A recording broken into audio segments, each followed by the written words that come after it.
इस मूवी के स्टार्ट में हम देखते हैं एक नरेटर नाम के आदमी को, जो एक बुरी हालत में कुर्सी पर होता है और उसके सामने एक टेलर नाम का आदमी गन पॉइंट कर खड़ा होता है। लेकिन नरेटर बिल्कुल भी शॉक नहीं होता है। वह अपनी पुरानी ज़िंदगी के बारे में सोचने लगता है और हमें फिर कहानी में आगे दिखाया जाता है नरेटर की लाइफ को, जो बहुत ही अच्छी खास तो नहीं होती, लेकिन काफ़ी हद तक बेहतर ज़रूर होती है। नरेटर को एक इंसोम्निया नामक बीमारी होती है, जिसकी वजह से नरेटर बिल्कुल भी रात में नहीं सो पाता। वह पिछले कई दिनों से नहीं सोया होता है। इस वजह से वह एक नाइट ग्रुप ज्वाइन करता है।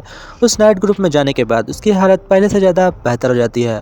फिर हमें दिखाते हैं नरेटर को ऑफिस को, जहाँ वह बहुत ज़्यादा परेशान बैठा होता है, लेकिन उसका बॉस फिर भी उसे काम पे काम दिया जाता है। और फिर उसका बॉस अचानक वहाँ पर आता है और उसे एक ट्रिप के बारे में बताता है। वह ट्रिप बाहर कहीं दूसरे शहर में होती है। इस वजह से नरेटर उस ट्रिप को ज्वाइन कर लेता है और उसको ज्वाइन करने के बाद वहाँ से चला जाता है और अपने फ्लैट में बेकार की चीज़ें भरता रहता है। वह किसी भी चीज़ को देखकर ऑर्डर कर उसे मंगाकर अपने फ्लैट में सेट कर देता है। इसी वजह से उसका फ्लैट पूरी तरीके से भरा होता है। फिर हमें दिखाते हैं नरेटर को, जो कि डॉक्टर के पास जाता है और डॉक्टर से कहता है, मुझे कुछ ऐसी दवाई दीजिए जिसकी वजह से मैं रात भर सो पाऊँ। लेकिन डॉक्टर ऐसा देने से मना कर देता है, क्योंकि इतनी ज़्यादा हार्ड दवा खाने के बाद भी उसे नींद नहीं आ रही थी। इस वजह से डॉक्टर बहुत ज़्यादा परेशान हो जाता है। इसलिए नरेटर उससे कहता है कि अगर आप मेरी मदद नहीं कर सकते तो मुझे कोई बेहतर सुझाव दीजिए। जहाँ पर डॉक्टर उसे कहता है तुम्हें कुछ ग्रुप्स को ज्वाइन करना चाहिए, और इसी वजह से वह नाइट ग्रुप ज्वाइन करता है, जहाँ पर उसका बॉम नाम का एक दोस्त होता है, जो कि उसे बहुत ज़्यादा मानता है। फिर हमें दिखाते हैं बॉम को, जो कि नरेटर का ये लगा रहा होता है और जोर जोर से रोकर अपनी परेशानियां बता रहा होता है।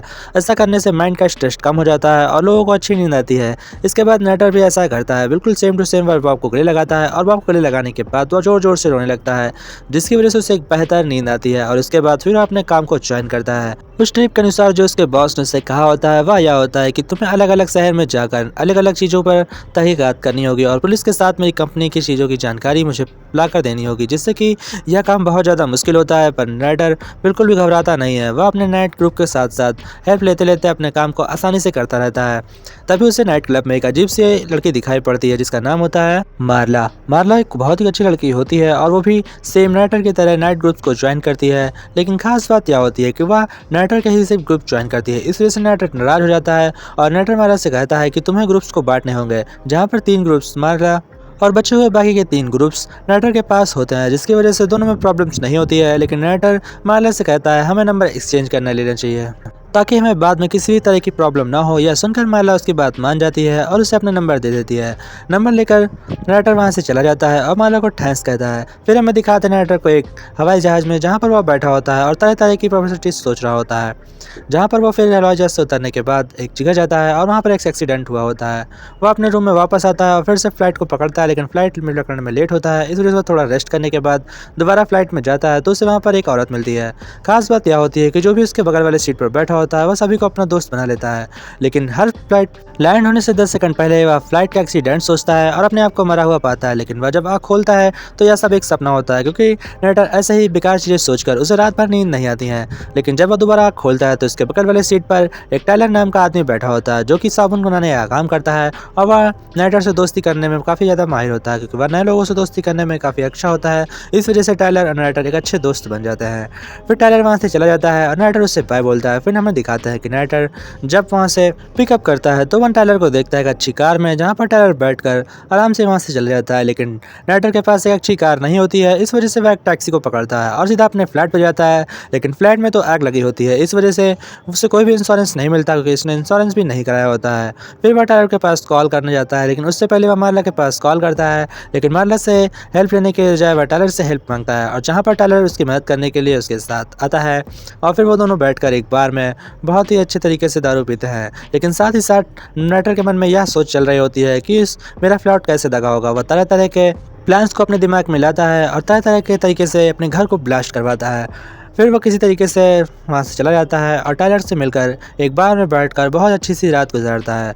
टाइलर और नरेटर दोनों ही बहुत अच्छे तरीके से दोस्त बन जाते हैं। लेकिन टाइलर नरेटर से बिल्कुल अलग होता है। जहाँ पर नरेटर एक अजीबोगरीब सोच वाला होता है, वहीं पर टाइलर एक हंसमुख और अच्छा किस्म का इंसान होता है। फिर हमें दिखाते हैं टाइलर जहाँ पर नरेटर से कहता है तुम मुझसे मदद क्यों नहीं मांग पा रहे हो। लेकिन नरेटर उससे मदद मांग लेता है और टाइलर से कहता है क्या मुझे रहने के लिए जगह मिलेगी, जहाँ पर टाइलर हाँ कर देता है और फिर नरेटर के साथ वहाँ से चला जाता है। वह अपने घर पर जाता है और घर पर वो देखता है कि वह उसका घर बहुत ही अजीब जगह होता है। लेकिन तभी टाइलर को पता नहीं क्या हो जाता है। वह एक बिल्डिंग के ऊपर खड़ा होकर नरेटर से कहता है मुझे एक जोर का पंच मारो, जहाँ पर नरेटर उसे एक पंच मारता लगता भी है और फिर टाइलर और नाइटर के बीच एक बहुत बड़ी लड़ाई हो जाती है। लड़ाई होने के बाद दोनों और गहरे दोस्त बन जाते हैं और टाइलर नाइटर को लेकर अपने घर आ जाता है। घर आने के बाद टाइलर उससे कहता है तुम जहाँ चाहो वहाँ रह सकते हो, ये पूरा का पूरा घर मेरा ही है। जहाँ पर उसे घर देखकर बहुत ज़्यादा अजीब लगता है क्योंकि ये घर बहुत ज़्यादा पुराना होता है और छत से पानी चू रहा होता है, बेसमेंट में पानी भरा होता है, बिजली आती है जाती है, बिस्तर से बहुत ज़्यादा बदबू आ रही होती है। लेकिन इसके बाद भी नाइटर वहाँ पर रुक जाता है। फिर दूसरे दिन हमें दिखाते हैं नाइटर के ऑफिस में, जहाँ पर उसका बॉस उसके ऊपर गुस्सा कर रहा होता है, वह गंदी ड्रेस पहनकर ऑफिस चला गया था।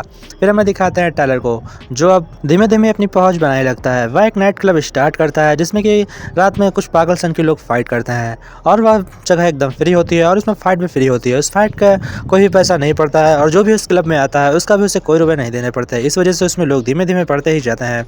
फिर हमें दिखाते हैं नाइटर को और टाइलर को, जो कि बहुत ही शानदार फाइट करते हैं।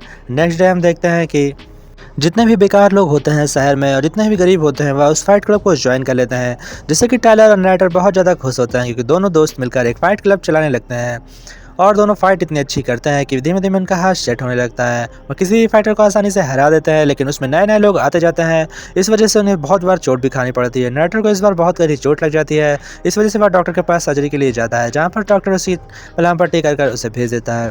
फिर एक रात माला का कॉल होता है। कॉल नाइटर उठाता है और माला से बात करता है, लेकिन माला इतनी ज़्यादा नशा कर रही होती है कि उसे होश भी नहीं होता वह किससे बात कर रही है। इस वजह से नाइटर उसकी बकबक सुनने के बजाय फ़ोन टांग कर वहाँ से चला जाता है और माला अपनी बकवास करते रहती है। लेकिन फ़ोन को वापस टाइलर उठाता है और माला के घर चला जाता है। फिर टाइलर और माला दोनों एक साथ रहने लगते हैं, लेकिन तभी वहाँ पर पुलिस आ जाती है और पुलिस दोनों को दौड़ा लेती है। इसलिए दोनों पुलिस से बचने के लिए वहाँ से रात में चुपचाप भागकर वापस टाइलर अपने घर आ जाता है और फिर टाइलर और मार्ला दोनों एक ही घर में सो जाते हैं। लेकिन जब सुबह होती है तो नाइटर मार्ला को देखकर गुस्सा हो जाता है और उसे वहाँ से भगा देता है। इस वजह से मार्ला बहुत ज़्यादा गुस्सा हो जाती है और वहाँ से चली जाती है। उसके जाने के बाद नाइटर टाइलर से पूछता है ये यहाँ पर कैसे आई, जहाँ पर यह स्टोरी बताते हुए टाइलर उससे कहता है कल रात में उसके घर गया था क्योंकि उसने फ़ोन पर मुझे बुलाया था। और जब भी टाइलर उसके घर जाता है तभी वहाँ पर अचानक से पुलिस आ जाती है और पुलिस से बच्चे बजाते दोनों रात में घर पर आकर सो जाते हैं। यह सब नाइटर सुनकर बहुत ज़्यादा दुखी होता है और फिर अपने ऑफिस चला जाता है। लेकिन ऑफिस में उसका बहुत ज़्यादा बुरा हाल होता है क्योंकि उसकी हेल्थ बिल्कुल भी ठीक नहीं होती है और उसकी पूरी की पूरी ड्रेस गंदी होती है। तभी डिटेक्टिव का कॉल आता है और ऑफिसर उससे बताते हैं कि तुम्हारा घर कैसे जला। वह उसे बताते हैं कि तुम्हारे घर में एक बम ब्लास्ट हुआ है और यह बम घर पर ही बनाया गया था, इस वजह से तुम्हारा घर किसी अपने ही नहीं ब्लास्ट किया है। यह सुनकर नाइटर उससे कहता है क्या आप मुझ पर शक कर रहे हैं, लेकिन पुलिस वाला कहता है नहीं, ये तुम्हारे अगल बगल वाले भी कर सकते हैं। इस वजह से वह उसने कॉल काट देता है और इस बार फिर से मार्ला को वहाँ से भगा देता है। लेकिन नाइटर को अब मज़ा नहीं आ रहा था, इसलिए वह टाइलर से कहता है कुछ मज़ेदार करते हैं और फिर दोनों साबुन बनाने के लिए चर्बी लेने जाते हैं। चर्बी हॉस्पिटल में ही मिलती है, इसलिए वह हॉस्पिटल की नाकाबंदी होने के बाद भी वहाँ पर घुस जाते हैं और डस्टबिन से पुरानी चर्बियाँ निकाल लेते हैं। वह एक पन्नी चर्बी को उठाते हैं, लेकिन पन्नी फट जाती है। पन्नी के फटने की वजह से सारी चर्बी वहीं पर गिर जाती है, लेकिन टाइलर उसे बटोरता है और फिर वहाँ से लेकर चला आता है। फिर वो लोग घर पर आकर साबुन बनाते हैं और साबुन को दूसरे दिन कंपनी में जाकर बेच देते हैं, जिससे कि उन्हें बहुत ज़्यादा पैसे तो नहीं मिलते, लेकिन कुछ खाने के लिए थोड़े बहुत पैसे मिल जाते हैं। फिर इनका बॉस वहाँ पर आता है, नाइटर के ऊपर फिर से गुस्सा करने लगता है क्योंकि इस बार उसने टाई भी नहीं लगाई थी। लेकिन नाइटर इस बार बिल्कुल भी नहीं डरता, अपने बॉस को धमकी दे देता है। इस वजह से उसका बॉस बहुत ज़्यादा गुस्सा हो जाता है और उसे नौकरी से निकाल देता है। फिर नाइटर अपने घर आ जाता है और रास्ते में उसका बिछड़ा हुआ दोस्त बॉब मिल जाता है क्योंकि इस बार नाइटर के क्लब को बॉब ने भी ज्वाइन कर लिया था और वो भी रात में फ़ाइट करता था क्योंकि फ़ाइट करने से काफ़ी ज़्यादा स्ट्रेस कम हो जाता है। फिर वो लोग उसी फाइट में जाते हैं जहाँ पर नाइट फाइट चल रही होती है और बॉब और नाइटर के बीच फाइट होती है, जहाँ पर बॉब उससे हरा देता है और फिर नाइटर इस बात से गुस्सा हो जाता है। लेकिन ये फाइट सिर्फ ऐसे ही फाइट होती है, इस वजह से दोनों की दोस्ती पर कोई फर्क नहीं पड़ता। फिर हमें दिखाते हैं टाइलर को, जहाँ पर उसे निकालने के लिए वहाँ पर एक आदमी आ जाता है क्योंकि यह फाइट गैर कानूनी ढंग से चल रही थी और ये जिसकी जगह होती है वह मालिक आकर टाइलर से कहता है तो अपनी फाइट यहाँ पर नहीं चला सकते। इस बात से टाइलर गुस्सा हो जाता है, लेकिन मालिक उसको बहुत पीटता है और फिर पीटने के बाद मालिक कहता है ठीक है तुम ये जगह कुछ दिनों के लिए रख सकते हो। फिर अपने टाइलर स्पीच देते हुए सभी लोगों से कहता है कि तुम्हें बेफजूल की लड़ाई करनी होगी जिससे कि हमारे लोग बढ़ जाएं। फिर नाइटर अपने बॉस के पास जाता है और वहाँ पर उसे धमकी देता है, कहता है तुम्हें मुझे पैसे देने होंगे, लेकिन उसका बॉस पैसे देने से मना कर देता है और सिक्योरिटी को आवाज़ लगाता है। लेकिन नाइटर एक बहुत ही ड्रामेबाज व्यक्ति होता है और वह एक ऐसा ड्रामा करता है जिसे देखकर उसका बॉस बहुत ज़्यादा डर जाता है। वह अपने आप को बहुत जोर जोर से पंच मारता है और उसका मुंह पूरी तरीके से फूट जाता है। इस वजह से बॉस पुलिस के डर से उसकी उसकी सैलरी और उसे कुछ सामान देकर वहाँ से भेज देता है। फिर वहाँ पर नरेटर अपने घर जाता है और टायलर से कहता है हम अपना फ्लाइट क्लब आसानी से चला सकते थे, लेकिन टायलर के ग्रुप में धीमे धीमे लोग बहुत ज़्यादा हो जाते हैं। पूरे शहर में उसके ग्रुप के लोग फैल जाते हैं। वह रातों में कार्स को फोड़ते और कबूतरों को अजीबोगरीब दाने खिला देते हैं, जिसकी वजह से कबूतर सुबह बहुत ज़्यादा गंदगी फैलाते हैं और वो लोग बहुत लोगों को डराते भी हैं। अब धीमे धीमे उनकी गैंग बन चुकी थी और यह गैंग बहुत ही ज़्यादा अजीब होती है क्योंकि इसमें सभी पागल होते हैं। फिर हमें दिखाते हैं माला को जो नरेटर से मिलने आती है और कहती है कि तुम ऐसा क्या कर रहे हो जिससे कि मुझे भी भूल जा रहे हो। फिर हमें दिखाते हैं नरेटर को और टायलर को जो कि अब लोगों को अपने गैंग में और घर पे बुलाने लगे थे, इसलिए वह लोगों को अपने घर में भर्ती ले रहे थे। फिर हमें दिखाते हैं टीवी पर एक डिटेक्टिव को जो कहता है कि इस नाइट ग्रुप के लोगों को मैं पकड़ कर दिखाऊंगा। और पब्लिक के सामने कॉन्फ्रेंस करने के बाद जब वो वहाँ से चले जाते हैं तो दोबारा कॉन्फ्रेंस के समय वो सभी लोग वहाँ पर आ जाते हैं। कोई वेटर बना होता है तो कोई रेस्पर बना होता है। सभी लोग वहाँ आसपास बनकर उसके टहल रहे होते हैं और यह बात ऑफिसर को नहीं पता होती है। जब ऑफिसर टॉयलेट करने के लिए एक टॉयलेट रूम में जाता है तो वहाँ पर पीछे से वो लोग आ जाते हैं और उस अफसर को किडनैप कर लिया जाता है और वो लोग उन्हें धमकी देते हैं कि अगर तुमने किसी को पकड़ा या गोली मारी तो मैं तुम्हें जिंदा नहीं छोड़ूंगा। इस वजह से अफसर बहुत ज़्यादा डर जाता है और वो दोबारा अनाउंसमेंट करवा देता है कि कोई भी नाइट ग्रुप नहीं है। इस वजह से उन लोगों का काम और ज़्यादा आसान हो जाता है। वो पूरा का पूरा नाइट ग्रुप अब पूरी तरीके से आज़ाद होता है और आज़ाद होने की वजह से वो लोग और ज़्यादा आतंक मचाते हैं। रात में बहुत ही बेफिजूल फाइट करते हैं, लोगों को नुकसान पहुंचाते हैं और इसी वजह से नरेटर बहुत ज़्यादा गुस्सा होने लगता है क्योंकि नरेटर को यह सब पसंद नहीं होता है कि मैं लोगों को बेफिजूल डराऊं। इस वजह से वह टायलर से कहता है हमें बात करनी होगी, लेकिन टायलर बात करने से मना कर देता है और नरेटर से कहता है तुम इतना डरते क्यों हो, क्योंकि तुम डरपोक हो, इस वजह से मैं अपना काम नहीं रोक सकता। फिर नरेटर टायलर से कहता है अगर तुमने मेरी बात नहीं मानी तो मैं सब कुछ जाकर पुलिस को बता दूंगा। इस वजह से टायलर बहुत ज़्यादा गुस्सा हो जाता है और टायलर बहुत तेज़ी से कार चलाता है और इसकी स्टीयरिंग छोड़ देता है। फिर वहाँ पर एक बहुत ज़ोर से एक्सीडेंट होता है। एक्सीडेंट में सभी को बच जाते हैं, लेकिन नरेटर को गहरी चोट लग जाती है। इस वजह से वह घर पर आकर सो जाता है और सुबह उठते ही देखता है कि टायलर वहाँ से चला गया है। टायलर के जाने के बाद वहाँ पर कुछ अजीबोगरीब होने लगता है। वहाँ पर एक आदमी आता है जिसे बहुत ही गहरी चोट लगी होती है। जब ये नरेटर उससे पूछता है कि ये सब कैसे हुआ तो वहाँ के ग्रुप के लोग बताते हैं कि हम लोग यहाँ पर एक कांड करने गए थे, लेकिन तभी वहाँ पर अचानक से कुछ पुलिस वाले आ जाते हैं और उन्होंने मुझ पर गोली चला दी, जिसकी वजह से हमारे दोस्त की यह हालत हुई है। सुनकर नरेटर उससे कहता है कि ये तुमने किसके कहने पर किया, जहाँ पर सभी लोग ये बताने से मना कर देते हैं और कहते हैं ये ग्रुप के नियम के खिलाफ है। फिर हमें दिखाते हैं नरेटर को जो अब इस ग्रुप को कंट्रोल करने के लिए टायलर की खोज करने लगता है और टायलर को ढूंढने के लिए बहुत ही अलग अलग शहरों में जाता है। सभी नाइट क्लब को छान मारता है और हर एक जगह जाकर जब वो टायलर को नहीं ढूंढ पाता तो देखता है कि टायलर उसके सामने आकर अचानक से बैठ जाता है। लेकिन इस बात से वह परेशान होता है कि जब भी वो किसी नाइट क्लब में जाता था तो टायलर कहकर नाइटर को पुकार रहे थे। इस वजह से नाइटर कहता है मैं टायलर नहीं हूँ, लेकिन टायलर उसे बताता है मैं तुम्हारी अंतरात्मा हूँ, मैं तुम ही तो हूँ, तुम मैं ही हूँ। इस वजह से नाइटर बहुत ज़्यादा परेशान हो जाता है और फिर वह मार्ला के पास कॉल करता है, मार्ला को बुलाता है और मार्ला से पूछता है कि क्या हमने तुमने एक साथ रात गुजारी है। जहाँ पर मार्ला कहती है हाँ तुम रात में तो मेरे साथ रहते थे, लेकिन सुबह होते ही तुम्हें पता नहीं क्या हो जाता था और तुम कुछ अजीबोगरीब बात बोल देते थे जिसकी वजह से मैं गुस्सा होकर वहाँ से चली जाती थी। यह सब सुनकर नाइटर के जाए पैरों तले ज़मीन खिसक जाती है और नाइटर बहुत ही अजीबोगरीब सोच में पड़ जाता है। इस वजह से वह बहुत ज़्यादा डर जाता है और फिर वह सीधा पुलिस के पास जाता है। पुलिस के पास जाने के बाद वह इंस्पेक्टर को सब कुछ सच सच बता देता है।